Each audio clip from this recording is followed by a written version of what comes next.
പ്രളയ സാഹചര്യങ്ങൾ നേരിടാൻ പുതിയ പദ്ധതിയുമായി സർക്കാർ. കേരള ഫ്ലഡ് റെസിലിയൻസ് ഇനിഷ്യേറ്റീവ് എന്ന പേരിലാണ് പദ്ധതി. റൂർക്കി, പാലക്കാട്, കോട്ടയം IIT-കളിലെ വിദഗ്ധർ തയ്യാറാക്കിയ പ്രാഥമിക റിപ്പോർട്ട് മുഖ്യമന്ത്രിക്ക് കൈമാറി. റിപ്പോർട്ട് പരിശോധിക്കാൻ ദുരന്ത നിവാരണ വകുപ്പിനും ജലവിഭവ വകുപ്പിനും നിർദ്ദേശം നൽകി. റോഷിപാൽ വിവരങ്ങളുമായി. എല്ലാവരിലും ഇതുപോലെ സാധ്യത നമ്മുടെ മുന്നിൽ നിൽക്കുന്ന ഒന്നാണ്. മഴ കനത്താൽ പ്രളയം എന്ന അവസ്ഥ നേരിടാനുള്ള മുന്നൊരുക്കങ്ങളിലേക്ക് സർക്കാർ.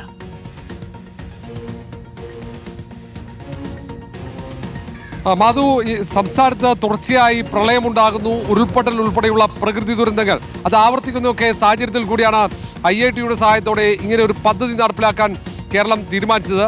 അതിന്റെ അടിസ്ഥാനത്തിലാണ് IIT-യിലെ വിദഗ്ധർ പ്രാഥമികമായി ഒരു റിപ്പോർട്ട് തയ്യാറാക്കി സമർപ്പിച്ചത്. ഈ റിപ്പോർട്ട് ജലവിഭവ വകുപ്പും ഒപ്പം ദുരന്ത നിവാരണ അതോറിറ്റിയും പഠിച്ചതിന് ശേഷം ഒരു മാസത്തിനകം വിശദമായ റിപ്പോർട്ടും നിർദ്ദേശങ്ങളും തയ്യാറാക്കി നൽകാനാണ് മുഖ്യമന്ത്രി ആവശ്യപ്പെട്ടിരിക്കുന്നത്. ആ റിപ്പോർട്ടിന്റെ അടിസ്ഥാനത്തിലായിരിക്കും പദ്ധതി നടപ്പിലാക്കുക.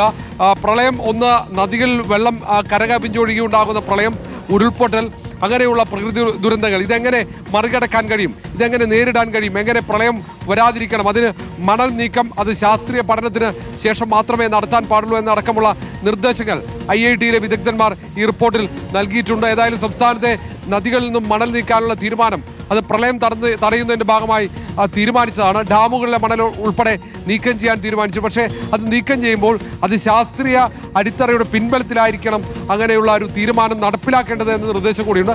അങ്ങനെ പ്രധാനപ്പെട്ട നിർദ്ദേശങ്ങൾ അടങ്ങിയ റിപ്പോർട്ടാണ് ഇത് വിശദമായി പഠിച്ച് ഒരു മാസത്തിനകം നടപ്പിലാക്കാനുള്ള തീരുമാനത്തിലേക്ക് സർക്കാർ എത്തുന്നത്. റോഷിപാലാണ് വിവരങ്ങൾ നൽകുന്നത്. പ്രളയ സാഹചര്യം നേരിടാനുള്ള തയ്യാറെടുപ്പുമായി സംസ്ഥാന സർക്കാർ മുന്നോട്ട്. പ്രളയ സാഹചര്യങ്ങൾ നേരിടാൻ പുതിയ പദ്ധതി ഒരുക്കുന്നു. കേരള ഫ്ലഡ് റെസിലിയൻസ് ഇനിഷ്യേറ്റീവ് എന്ന പേരിലാണ് പദ്ധതി.